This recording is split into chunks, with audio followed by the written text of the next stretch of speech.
Welcome everyone to Mailfuzz TV. I am Peter, that is Connor, and we are going to talk about Star Trek Deep Space Nine Season 2, Episode 6. It's called Melora. So spoilers for the episode as always. This is a very traditional two-plot episode. You get an A-plot and a B-plot. A-plot is this new ensign's on the station, Melora, who comes from a planet which has very, very low gravity. So therefore she needs the assistance of... a wheelchair mainly in this case, but they point out how weird that is that anyone needs that now, given all the technology that Starfleet has, but this is a very specific set of circumstances. The technology of which the Cardassians built the station with does not lend itself to what they typically use for this kind of thing, so it kind of sticks out in that sense.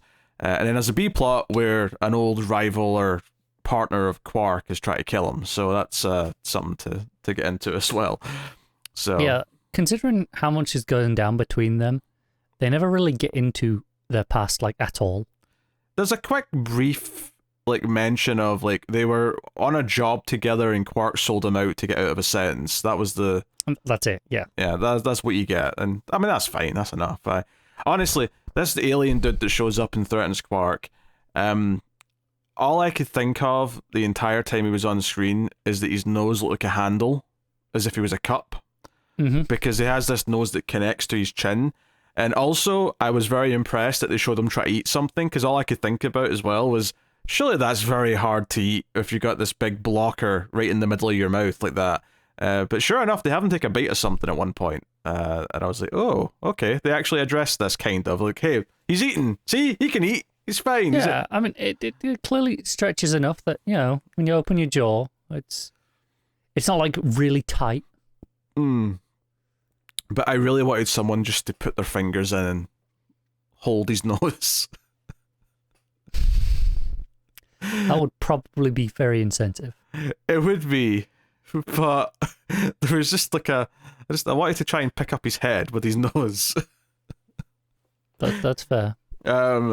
So that's the whole thing. Unsurprisingly, this subplot did have some good comedy in it. It's not maybe as packed as comedy as I was expecting when we got a taste of what this plot was going to be last time, but...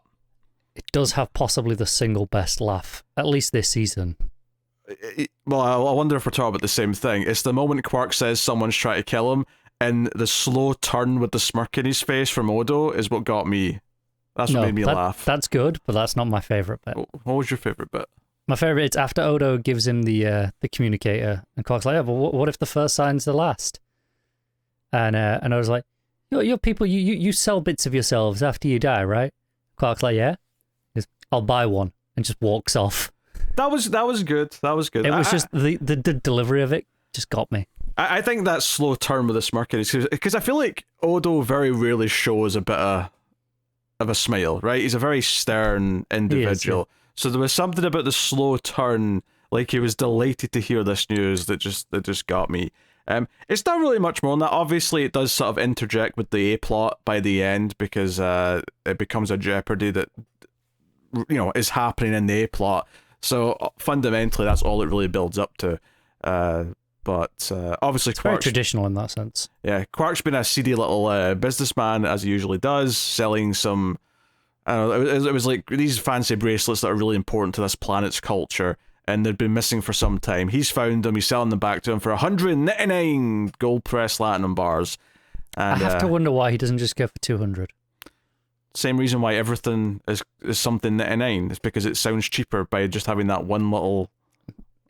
Usually I would agree, but I feel like Quark's too greedy to think that. He'd be like, no, I want the round number. I want the 200. Sounds more impressive, because... For him bragging that he got that much, it's got to be, that's important to him. I don't know. Maybe he's a slave to the idea that he's worked out how much he thinks each one is worth, and he's multiplied it, and it's worked out to be 199. So he's sticking to that. He doesn't even round it up. As greedy as Ferengi are, he's not willing to just round up. No, he's decided on a value for each of these things. So whatever the total is the total he's asking for. I wonder what article that is. Well, honestly, later on, because obviously to try and get out of being killed by Teapot Handle Man, he offers him the 199 gold press latinum as payment, and he's like, oh, that's a start. Maybe if you start paying me off, whatever. So this alien comes with these gold press latinum to buy the bracelet things, and this villain decides, no, I'll take them as well, and threatens the buyer, and Quark yells out, no, a deal is a deal. That's, rule number 16 of acquisition. And I went, wait. A deal is a deal's number 16? That feels like it should be number 1. They have higher priorities. 15 of them, to be exact. I feel like a deal is a deal is like the fundamental part of what a deal is. Well, yes, but these are not the articles of the deal. These are the articles of acquisition. And acquiring things is more important than the deal. It's like someone saying, I don't know, rule number 1 of being a firefighter is putting out fire. But they say that's rule 16. Like, why is that? What's the 15 things that are above putting out the fires? It feels like the most prominent thing you're doing. I would assume, as a general rule, getting people out of the building goes above stopping the fire. All right, fine. You've poked holes in the example, but you know what point I'm trying to make. I do, but I love poking holes in your examples. All right, fine. I'm a sailor. Rule 16 of being a sailor: keep the ship afloat. Well, rule 1 is don't drown. No. Rule 1 is if the ship's afloat, you never have to drown. You never have to encounter that scenario. If the ship is going down, you abandon ship. Your life is more important than the ship. So don't drown. No, the captain stays with the ship, so that's clearly not. Well, you said sailor, not captain. The captain's still a sailor. Yeah, but that's specific all now. Captains are sailors, but not all sailors are captains. Right, but if this is the rule for sailors, not the rule for captains. Oh, yeah, you just been a prick. That's a different You've just rule been a prick for the sake of being a prick. You know what point I'm trying to goddamn make? I do, but this is funny.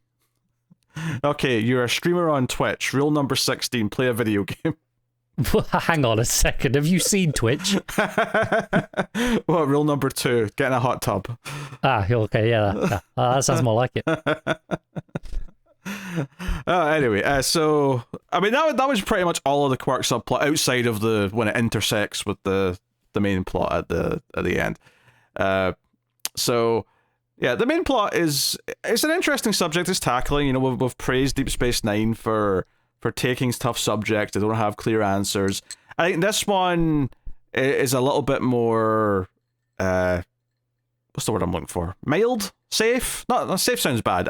It doesn't sound like it's tackling quite as tough a subject, perhaps. It's definitely a subject that deserves some exploration, but it's not as tough, I think, as some... Like, that adoption one from last episode was such a fascinating, messy, moral web, whereas this is a bit more just exploring the idea of someone who has a handicap and how they feel around others, and if they're willing to give up part of themselves to get rid of that handicap, kind of thing. I think that's fair. I think there was a danger that the show could very easily fall into the trap of, well, we have the technology to fix this person, for this situation, so why wouldn't we do that? And I think, there was a part of me a little bit toward, at some point in the episode I was worried, are they just going to commit to this and be like, that's it? And I think I'm so as much as you say, it's a milder take, it was really easy to mess it up in this specific situation, I think. Yeah, well, I guess the thing to address is that it kind of shifts from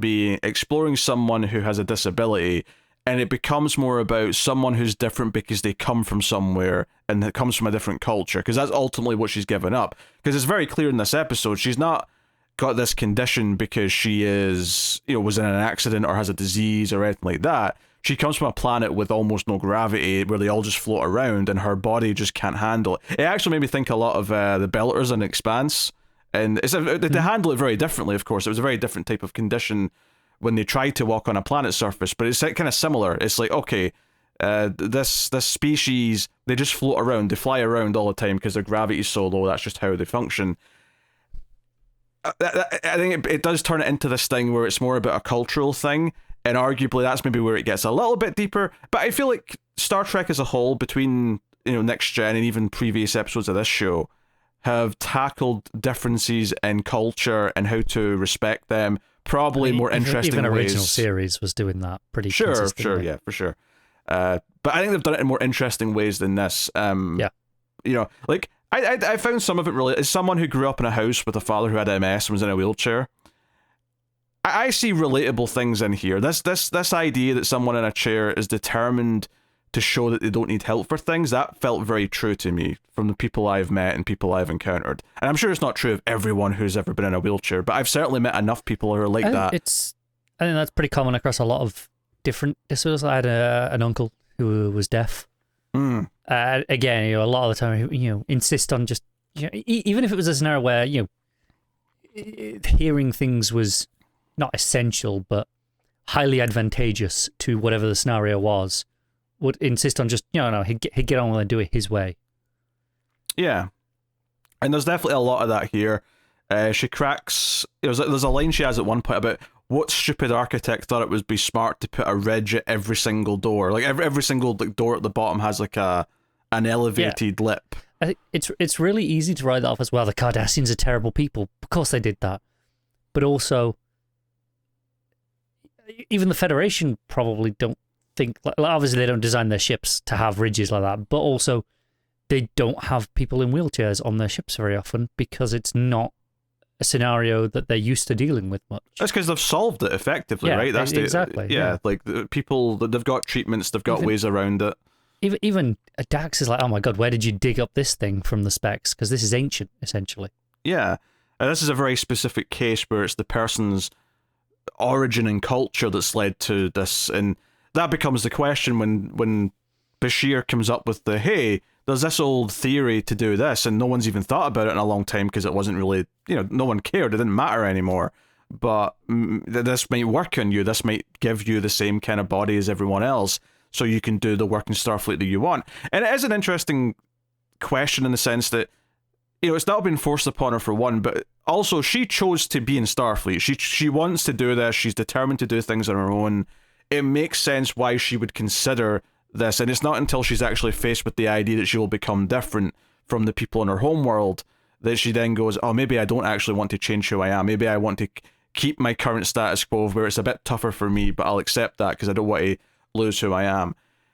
I think it's a very interesting subject to float, and kind of it sort of puts things out. I will say I don't really think it gives the story any kind of hard, difficult choice. It feels kind of, I don't want to say by the numbers, but the conclusion feels obvious the second that the subject is approached. Like, you get that she's going to do this for a little bit, she's going to test the waters, and then ultimately she's going to learn that she doesn't want to. In fact, in the crisis at the end, her being able to withstand and operate with zero gravity ends up saving the day, and kind of is like, hey, this is what makes you unique and special. You can do things that other people maybe can't because you are different. And that's a fine message, but I wouldn't say it does anything challenging. Whereas the last episode, it's challenging these ideas of who's right in this scenario. I think here, that's obviously if she wanted to change, that'd be fine, but it's pretty clear cut, and there's never any kind of shades of, oh, this is difficult, or who's making I think if you wanted to add those layers into this episode, I think the only way to do it in without really changing the episode is to have Bashir be trying to push her towards it, because that's what he wants. But then we'd find Bashir more unlikable. Yeah, it'd be a dick in that case, but he's not. He's fine. Exactly. He's like, hey, it's your choice. I'm trying to help because he's under the impression this is what she wants. And to be fair, that's the impression that she has at that point as well. And as soon as she says no, he's like, oh, that's fine.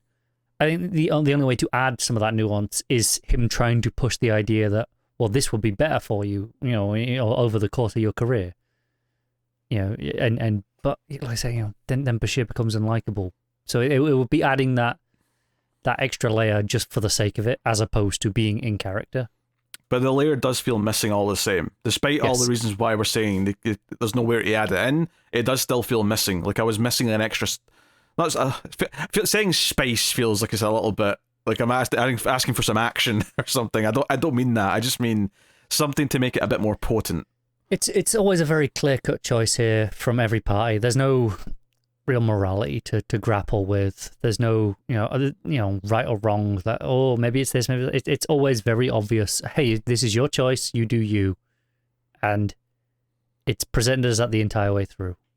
Yeah, and it's fine. It's definitely not a bad episode, but no, it's perfectly fine. But it's definitely not a standout, and we've been having a number of standouts recently on Deep Space Nine, so it sticks out as just a fine episode that doesn't kind of shake the foundaries of anything.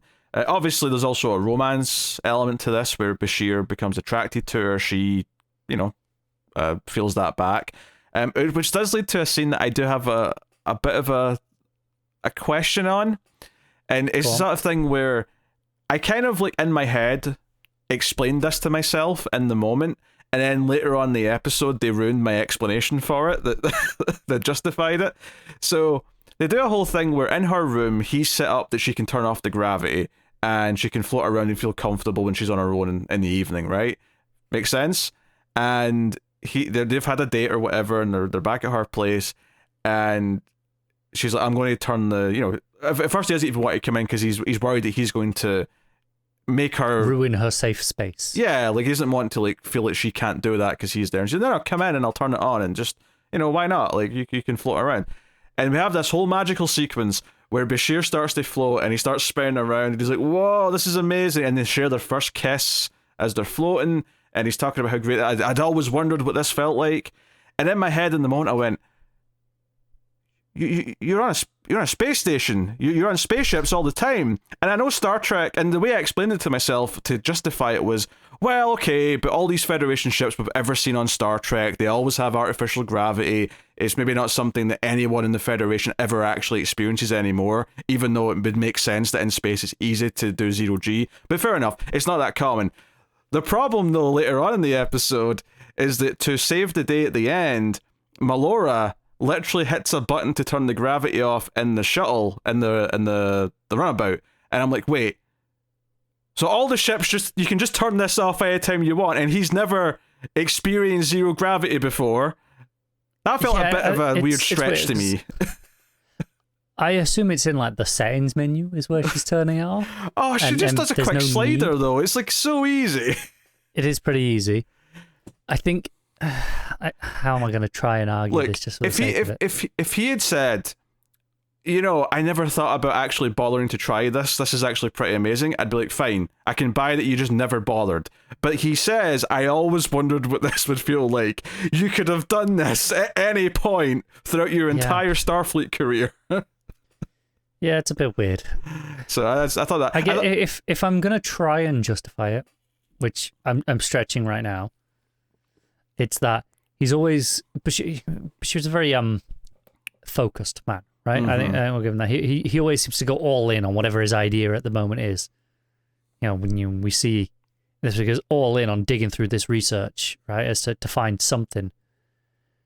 He's just always just too busy, committed to something that he never thinks, I'm going to take a day off to go and experience zero-G. That's not important. A day off, he could do it for 5 minutes one night. Yeah, but he's a man who has to commit. It stuck out to me as weird in the moment. I kind of explained it in my head, and then the end of the episode said, no, it was this easy the whole time. Yeah, I can't argue with it. Not really. I'm trying, but I can't. So that was the whole thing. Also, I never need to see people eat Klingon food, okay? It's always disgusting. I'm okay with it. Nah. People eating wormy-looking things. Nah. Does it really bother you that much? Oh, yeah, this is disgusting to me. I had to look away. When he was putting the worm in his mouth. Oh, yeah, it's disgusting. Yeah. Don't get me wrong, I wouldn't do it myself, I don't think. But... eating disgusting stuff is like something that I am very... I do not like. I don't like it in movies and stuff. It never bothers me. I mean, I'm not as bad with it as you as syringes, because you're like weird with that. But it's called a phobia. I agree. You're a phobe. What does that even mean? Well, I've heard people refer to homophobes as short as phobes, so I thought it'd be funny to start calling you a phobe. I have literally never heard that before. Which is technically true, because you're a phobe, just not homophobia. It's I don't even know what you call syringophobia, but I'm sure there's a fancy scientific needle phobia, not syringe. There's needle a phobia. difference. But no, there is a word for it. I just don't remember what it is. I'm sure there's a fancy term for it, like arachnophobia or whatever. Of course there is. There's a term for everything. Yeah. So you're a phobe. Oh, you telling me you're not a phobe? I don't think I have any phobias. Oh, well, then you're an exception. Most people have one. I'm trying to think. Do I have any straight up phobias? Spiders. That's a pretty common one. Nah, I'm not. Snakes bother me more than spiders do. Really? Yeah. I never got that one. Snakes are fine. I don't know, something about one snake's whatever, but it's a lot of snakes. Like worms, actually. You get a lot of snakes. Okay, sure. Too tentacly, you know. But, so you don't like squid? I've never. You mean to eat? I mean, either. I was going to say just, if there's there with all the tentacles. I mean, I've never. Seeing a squid in water is fine. Seeing it sort of just slapped on a table is pretty disgusting.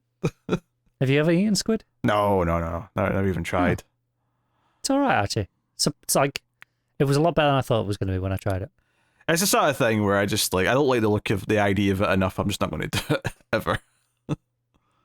I'll be honest. It was just kind of in my... I had a paella, all the rice, it was like a fish one, so there was rice, there was like prawns in it. And there were these chunks of, what's this? Oh, squid. Cool. I'll eat it. It's pretty nice. It's a bit different just seeing chunks of, meat, though, or whatever, versus, there's a squid on the tip. Like... There is, but now that I've had it, it doesn't bother me. I'm like, well, I've already eaten it once, so, what's the big deal? But you're not going to eat a live squid like Old Boy, though, are you? Well, no, because that's insane.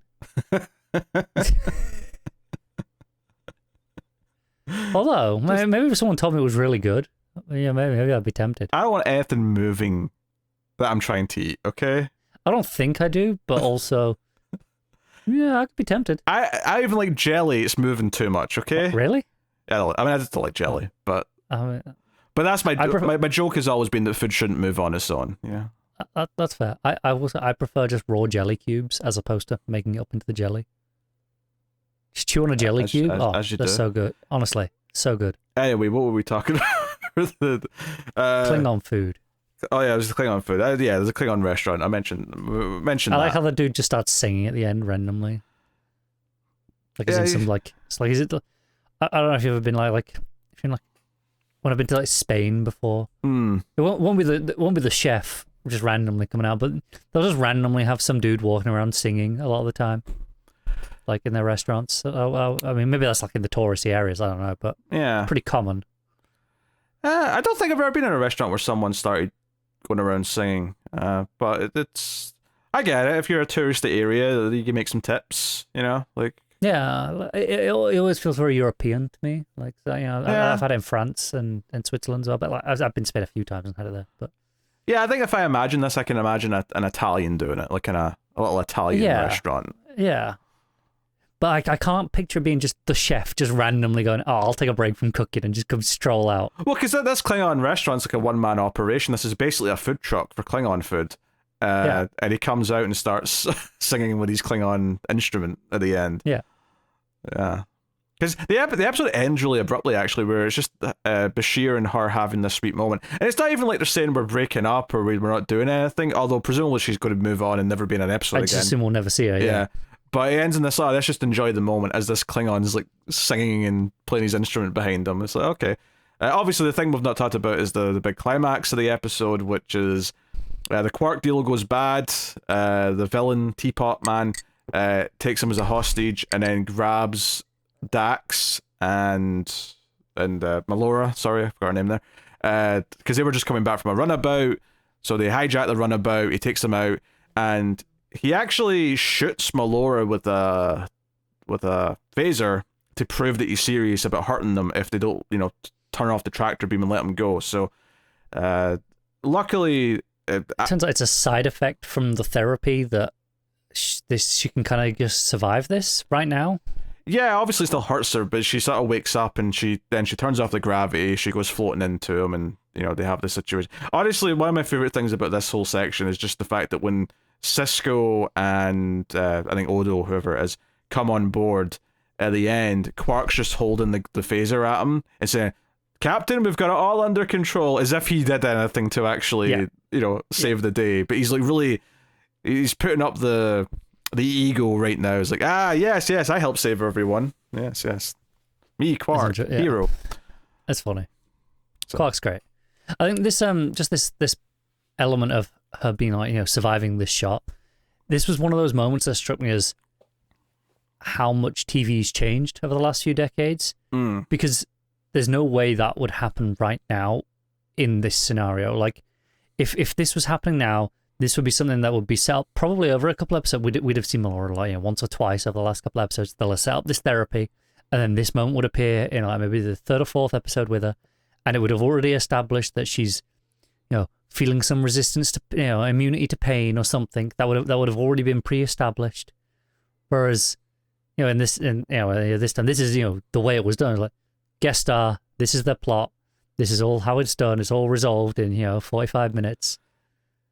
I'm actually not sure if you're saying this is a positive change or a negative change. I think it's both in different ways. Yeah. I like this plot more if it's a little bit set up. Like, I think the idea of just you don't have this whole romance rushed in one episode. You don't have it all like this moment at the end probably has some sort of setup to it with the surviving the phaser shot, but also there's a tendency, especially on some of the modern shows, even modern Trek, where these can be a bit too drawn out, and you're like, by the time things happen, it's like, okay, well, we've seen this coming for ages. Yeah, there's a balance to be had. I think in an episode like this, which is, not a great episode, it's just a fine episode, you can kind of point at some things and go, if they had some more time to develop this, it might have felt like a bigger deal. This is the sort of episode that in modern shows doesn't exist, but is split as to the B plot or the C plot over 3 or 4 episodes instead. It never gets a dedicated episode anymore like this. Yeah, but that's also because shows these days have 8 or 10 episodes instead of 22, so understandably there's less room for them. I kind of think is a little bit of a shame in some regards. I think it's for some shows. Like, I miss a good 22 episode season. Yeah, I'm not saying every show needs to be 10 or every show needs to be 22. Yeah, but either way, but we're looking at the Star Treks, or we're looking at the hit television show Buffy the Vampire Slayer, or things of that ilk. It's fun having time to do the standalone adventures where you get more self-contained stories, but you've got the bigger things bubbling along, and then you get the payoffs. That as an art form is kind of gone in modern shows. I think even aside from that, I think there's something to be said for having the same characters, week after week, specifically weekly as airing, give or take, 6, 7, 8 months of a year, and they're just there constantly, as opposed to now where you'll maybe get them for a couple of months and then you'll see them again in 18 months. I think you inevitably form like different relationships with the characters in your brain. The shows, you attach them differently. Yeah, it feels more like a family almost. You become accustomed to those weekly characters that you're seeing every week. It's a little bit more ritualistic, I suppose. Is to to go and see, it's time for this every week, as opposed to it's been a year, or I should probably check in. Obviously, there was pitfalls to this type of thing, and we see it, in these Star Trek shows. We've seen it in all of them. They all have some rough episodes, but it's a shame that everything's shifted so dramatically the other way. And the sad part is that I feel like a lot of serialized shows that are 8 or 10 episodes now still feel like they're really padded out. It feels like a lot of shows these days were a movie script that someone said, make this 10 episodes, and then there's so much padding. I think there's probably a middle ground to be had with maybe 15 to 18 episodes where you cut some of them so you don't have quite as many this is just a filler episode or just whatever. It probably helps with your budget a little bit because you got more per episode. But also, it's now too long that you can't just have a stretched out movie script. You have to do more with it. Yeah. So I think there's pretty middle ground to be found. I mean, there's always exceptions. There's 18 hours season 3 of Twin Peaks, which is just one long thing cut up into 18 chapters, and it's magical. So exactly. And alternatively, you have something like Agents of Shield. Especially the seasons 3 or 4, where they split, like 16 to 22 episodes, whatever they were, but into 3 or 4 distinct stories. Yeah, it was 22. It wasn't until 6 and 7 that they went to shorter seasons. So yeah, it was like an 8-episode arc, and then 2 like 7s or something like that. Yeah, something in that range. That was a pretty solid way of handling it, I thought. Yeah. So there are definitely ways that for this format to exist on current TV, but just don't think there are enough people trying, or at least the talent's not there because the money's not in there right now. The money's not going to the shorter prestige shows. The way TV's funded is different these days as well, which also kind of makes it impossible. But I think it's interesting that we're longing for more shows like this to come back. Not tons of them, but I'd like a couple of them to enjoy. And I think it's interesting that we're having that discussion on an episode which we've already said is not one of this show's best. It's a fine episode. But I think the fact that it's still making us long for a show that can have episodes like this, because it's nice to have an episode like this in a 22-episode season, says a lot about the merits of this, despite the fact that we're saying this isn't a great one. I think the thing is that a lot of the episodes that we've had this season specifically of this show, you probably could have in a modern-styled show. Like in that modern format, most of them would translate. Whereas this one is very clearly the odd one out so far, that it doesn't translate to the modern style as easily. And you can see how this just doesn't exist, and it just splits up into B or C plots. And I think as much as we're saying it's a middling episode here, I think I enjoyed it more now watching it like this than I would have done split up over multiple episodes as a B or C plot. Yeah. I think the concern is that when everything has to be like that, stuff that isn't working as well then is more of a problem because it's stretched out over more time. And if you're not liking something, you realize it's still going to be going for a while. It becomes this kind of, we're back to this again. Whereas here, love it or hate it, it's done by the end of the episode. So if you were a bit more lukewarm on it versus other episodes that are around it, then well, it's done. Like they've explored the idea. You can't blame them for tackling it, and we can move on. There's definitely moments in modern shows where you cut to the certain subplot and you go, oh, this again. As someone what was his name in the start of Discovery? Ash? Oh, yeah. Well, as someone who just finished Monarch Legacy of Monsters, I just binge watched the last half of the season. And I enjoyed the first couple episodes. I enjoyed the last couple episodes. They were fun. A lot of that middle of that show and the character stuff and like some of the mysterious past of one character, I'm like, this is just all shit. It's all trash. Oh God. I was planning on maybe watching that soon because I've been rewatching the movies in the run up to the new one. I thought maybe I'll watch the show. Now I don't know. It's an easy enough watch. I say since you can binge it now, I'd say just binge it because I think it had a strong start, which I think lulled me into thinking, oh, this might be a really good show because it feels like the introduction of these characters is really solid, but it kind of went into sort of generic streaming TV like rating quality in the middle, and I know exactly what that means. Yeah, it just is. One of the big things I was feeling is that characters were like allegiances sound like a strong word, but more just like out of the group, like who's siding with who and who's mad at someone else and how that flips another episode, or it felt like it was going around far too much, things like that. But the last 2 episodes were fun because it felt like stuff was happening again. I did hear there was I didn't even read the article. It was a headline of an article saying, "Oh, it may be explained why there's the pink Godzilla in the new trailer." Did that actually happen? No. The fact that you're having to think about it means probably not. No, obviously. not explicitly. Maybe there's like a subtle thing that you could deduce from what they showed, but I don't know if it's been renewed. It feels like they have definitely left it open for more. Because the show's set in, well, there's some flashback stuff, but it's set in 2015, so that's before King of the Monsters. So, so there's definitely room to do other things if they want to. But fair enough. But it's definitely not a must-watch show or anything like that. Okay.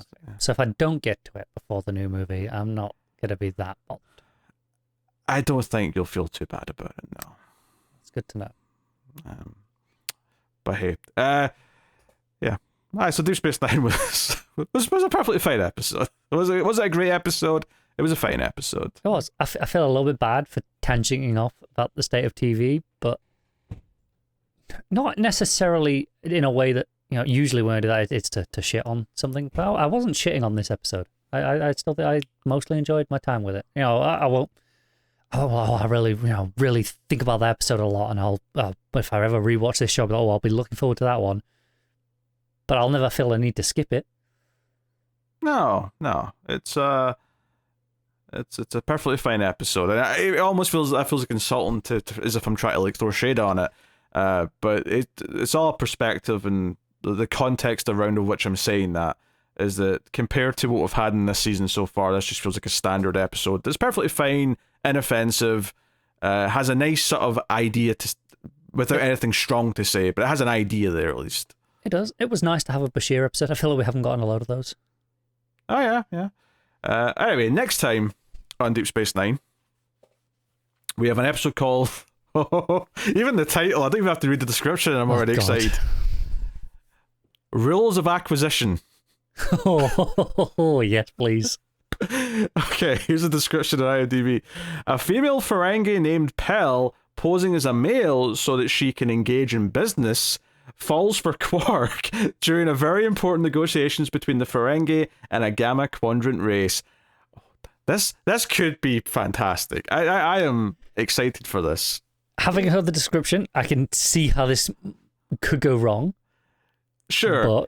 But are we really that surprised that the Ferengi have a very misogynist system still? No, we're not, because they are pretty much by and large shown as being terrible people. Yeah, and also I'm pretty sure when they were first introduced in the Next Generation, someone wanted to buy one of the women. Was that sounds familiar? Yeah, or something to that effect, where they wanted to just buy Troy or something like that. I feel like that was a thing. So, the idea that we're dealing with misogyny within the Ferengi, which obviously will be used as a way to talk about real misogyny, is an interesting concept. Also, someone trying to flirt with Quark sounds potentially entertaining. So, yeah. I'm on board. I'm on board. Obviously, our next review will be back to the Next Generation, but when we come back to Deep Space Nine, we'll be looking at the rules of acquisition. I wonder if the rules of engagement had come out already by this point, and that's what they were trying to sort of do a play on for the title. Possibly. I go either way, because obviously they've established the rules of acquisition. That's true. We were even making jokes about it earlier. Yeah. Because it was a TV show, but there was also no, that was 2000. Okay, that's predates it. Yeah, that's by a good amount. We're fine. Fair enough. I just thought they might have been making a play on that. Anyway, that is our Star Trek discussion. A bit tangenty this time, so hopefully you enjoyed where we went with all those thoughts. But let us know what you thought of this episode in the comments. You can hit the like button. It helps us out a bunch if you do. More people will find us. So please do hit the button, and you can support us financially if you want to over at patreon.com/MailFuzzTV. Get the Star Trek reviews a little bit early. You get other bonuses. I've been reviewing Columbo once a month as a Patreon exclusive. Plus, there's all the movie shows over in MailFuzz Movies to get extras on there as well. So go and have a look and see if you fancy it. But that is us. So thank you once again for watching or listening. We always appreciate it.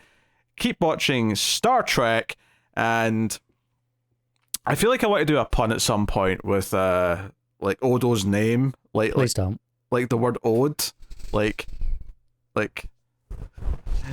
do you think when he gets a really nice bucket, he starts singing? Stop it. He starts singing Odo to Joy.